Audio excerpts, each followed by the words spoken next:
Okay, Lexi. Back on your old accounts, I see.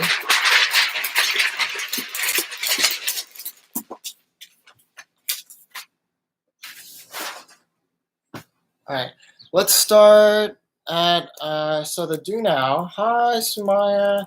The do now is to get out your homework, right? Oh my God, this is just like real school. Okay, get out your homework. And let us start at 11:06. Okay, let's leave some time for everyone to join. Hi, Esther. And maybe 11:07, like who knows, right? I think 11:07 is good, like some 5 minutes. I'm gonna go ahead and email the class to tell them to get their butts over here. Okay. All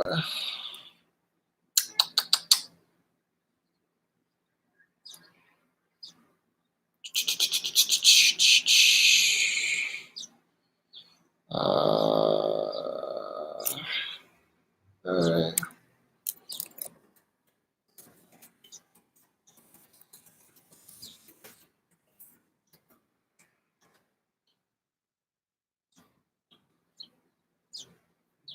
Hey Lars, hey Shelly. The stream's on a little delay, calm down. All right. But you said hi to Esther and she said hi after me. All right. Just can you cut me some slack? It's hard to it's hard to do everything and all the things kind of blend in with you. Hey Meg, hey Ethan. Arriving today.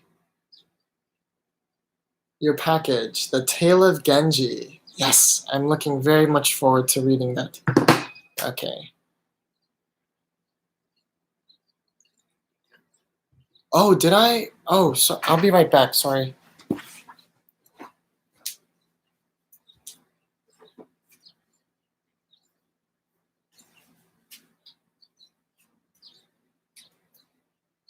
Whew.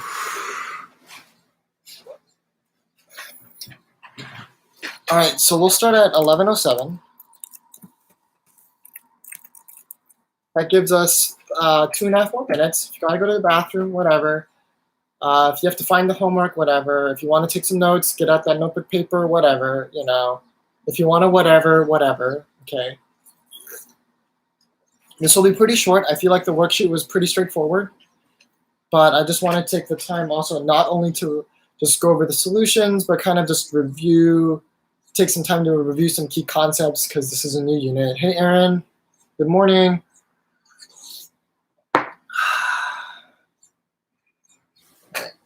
It's my water. It's ready.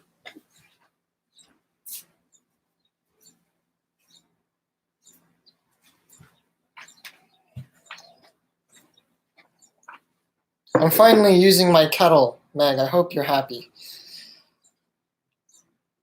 The main reason why I've switched to using the kettle is that it does have a bit more precise temperature control. I can set it exactly at 81 degrees Fahrenheit, 81 degrees Celsius, which I like.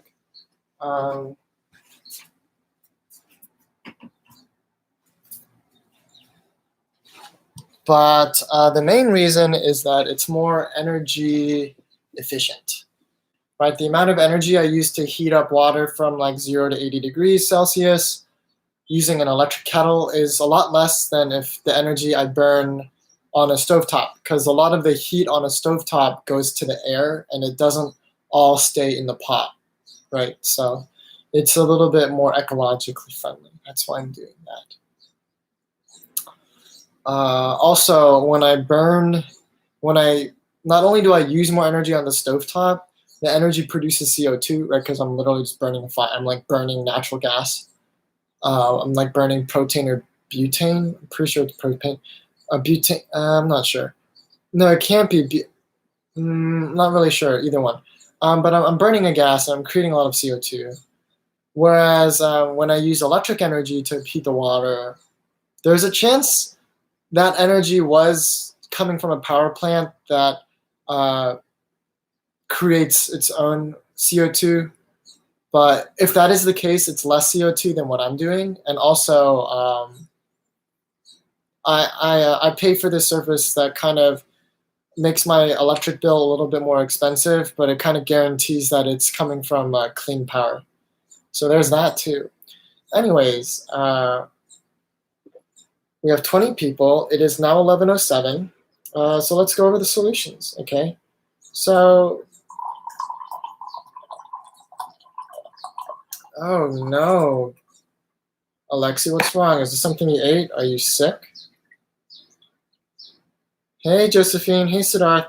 Siddharth, I got your email. A lot of you have been emailing me about recommendations and raves. I'm trying to answer them. Some of them I've been sitting on for 10 days. That really doesn't make me feel great. But I just have a lot of other emails I'm trying to answer. I'll get there. But one thing I will reiterate from yesterday is like if you're asking me for this kind of stuff and you're like not turning in your work and you're like waiting till the last minute and it's like poor quality and you're not even asking me a question if you are confused, then that just doesn't really reflect well on you, okay? And it would be hard for me to write a good one. Okay, so, but also it is my fault. I have been slow to respond. I'm going to try and respond to them today and tomorrow, and all of them today and tomorrow, okay? Hey, Labiba. I hope you enjoyed the break, right? A short hour break from philosophy to now. Labiba is taking the philosophy course still, which is nice to see. Lars, we missed you this morning. Okay, so this should go in your notes. Everyone needs a pair of notes. Notebook paper, whatever. All right? Notebook paper, whatever. Okay?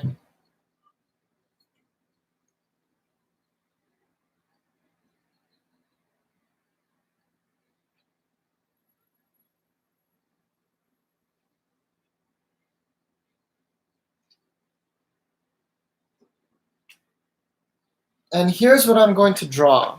Okay?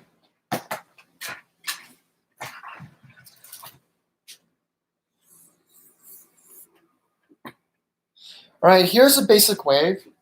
How's it generated? I don't know. Here's my hand. And I just shook it up and down once. All right? And now this pulse is traveling in this direction on the string. Okay? Now, at some point later, it looks like this. At another time, it looks like this. And another time, it looks like this. Right? If I'm going to examine, right, what this particle is going to do, right, all I have to do is draw a vertical line and look at what it's going to. Whoops. Right? So I kind of messed up my scale. Oh yeah, no, that's fine. So at t equals whatever, like at this time, it's at equilibrium. At this point, it's still at equilibrium, but it's about to change position. Where does it go? Now at the third time, it's below. So it has moved down, right? And then from T3 to T4, it has moved up, right, as this wave passes by, okay? So it moved down, it moved up, and then by the time the wave has completely passed by, it'll be there, right? When the waves, right, like that, it'll be back to there. So it goes down, up, down. That's your answer to number one. Does the particle, yeah, this is a rope, right? Just imagine if I do this to the rope, what happens to this single particle, okay?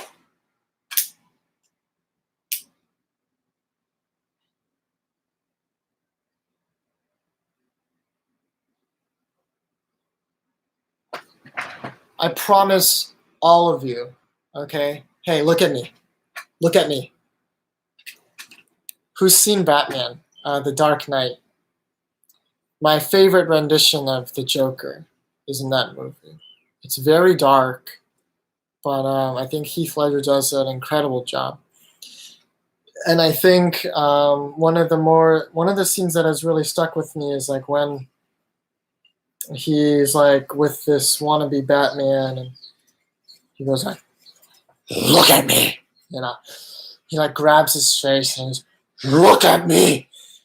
Anyway, so I want you to look at me. Everyone look at me. When you wake up early, it literally puts you in a better mood. It doesn't matter if you're not a morning person, but waking up with the sun objectively puts you in a better mood. I challenge you to do so. Okay?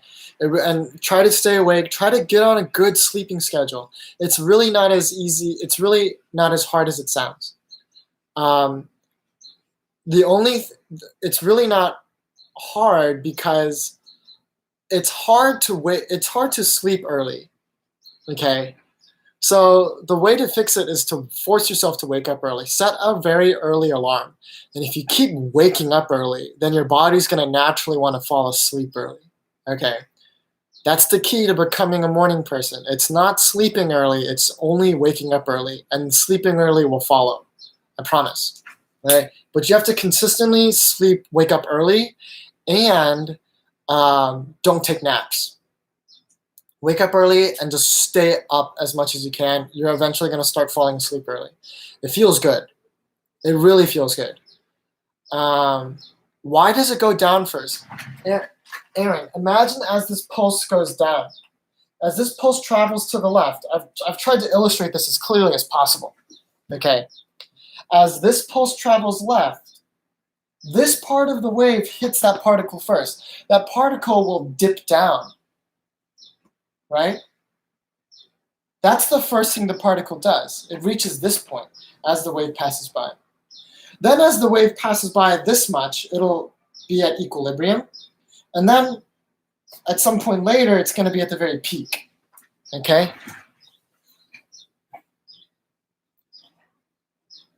Do it during the day. Okay? All right. Now, if you mapped the y position of this purple particle as a function of time, you would get a graph similar to B, except it would go down first, right? So I would actually alter this problem and draw the graph as going down first, right? It looks very similar to this. What A is a literal picture of the wave, okay? So it's like I took a picture of my wave with 2 meter sticks, a meter stick on the x-axis and a meter stick on the y-axis for scale, right? That's all A is. It's not a real graph. It's like a literal picture of the wave. And they tell you different things. They both tell you the amplitude. Just by looking at this, I know the amplitude is that much, or it's like half of this total height. This picture also tells us the amplitude because this is a story of one particle. And if I define amplitude as the maximum displacement a particle feels from equilibrium, at what points in time is the particle displaced the maximum? It's at this time and this time, right? And this time, right? At those 3 points in time is that one particle displaced from the maximum. And I just look at that displacement at that time, whether it's positive or negative. I take the absolute value, and that's the amplitude. B, however, tells you the period, right? This length of time from here to here, right, is a period, okay? Okay? This is a period, okay? Because that's the time axis. That on this is the wavelength. So that's why they're different, right? They're two completely different things. And I could have shown my period to be, my period to be there or my wavelength to be there. It doesn't matter, right? But this axis is time and that's distance. So that's not the same, right? So that just goes to show you there are two ways of representing like a wave and its motion through some medium. And if you ever get a position and time thing, be really careful to say that's the wavelength. It's not, right? It's the period. How do I get the frequency from there? Frequency is 1 over the period. If my period is 2 seconds, my frequency is 1/2 hertz, 0.5 hertz. If my period is half a second, then I'm getting 2 cycles every second. So that's 2 hertz, right? And yeah, and then this gives wavelength, right? That's the homework. Easy peasy, huh? Any questions?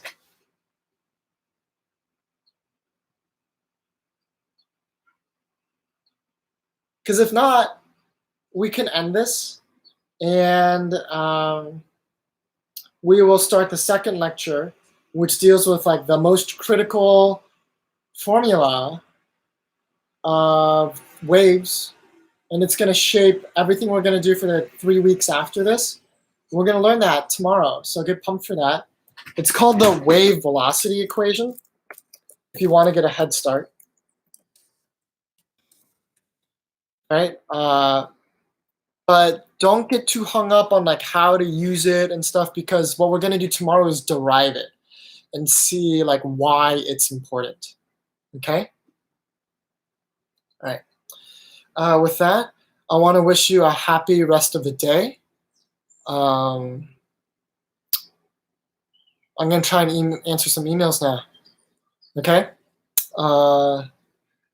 Enjoy yourselves. It's a nice day today. Try to get some fresh air and stay safe. Okay? I myself have been listening to a very famous cellist. Her name is Alyssa Weilerstein, and she, every day for the past 36 days, she has been recording and releasing from her apartment a movement from Bach's cello suites. Bach wrote 6 cello suites. Each of them had 6 movements, so there's 36 movements in all. The most famous one you guys should all know, it's the first movement of the first suite in G major, and it's the one that goes.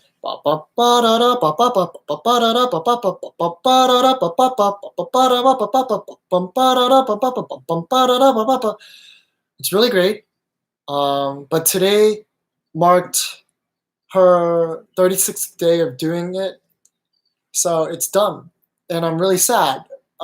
Partially because when it first started, I had this naive hope that 36 days was going to be enough. And now that we're at today, the 36th day, it's very clear that 36 days was not enough. It's nowhere close.